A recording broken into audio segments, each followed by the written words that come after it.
خوراکش BTS، زندگیش BTS، لباسش BTS، همه چیز BTS. یه دختر خانم اومد مرکز مشاوره ما میگفت من برای اینکه به BTS برسم میخوام برم زبان کره یاد بگیرم و من به BTS خواهم رسید.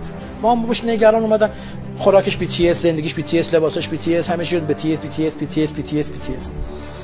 خب فکر من چی گفتم آفرین چقدر هدف مقدس انتخاب کردی. آقا مقدس، آقای دکتر شما دیگه جلا گفتم نه ببینید این هدف داره، تارگت داره برای زندگیش. درست. این بچه رفت تجربه دیپلمشو به نمره پایینی گرفت، رفت کلاس زبان کره فول یاد گرفت، آزمون دانشگاهشو زبان کره زد.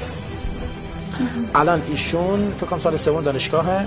BTS که رفته کنار از ذهنش، الان یکی از مترجمین معروف داره میشه، میخواد بگه توی شرکت، یعنی شرکت‌های وارد و صادرات کره استخدام میشه. ببین یه هدفی رو انتخاب که تو بچگیش اون هدف رو تقبیحش نکردی، مسیر بهش دادی. پس اصلا زبان کره الان به نتیجه داره پول در میاره.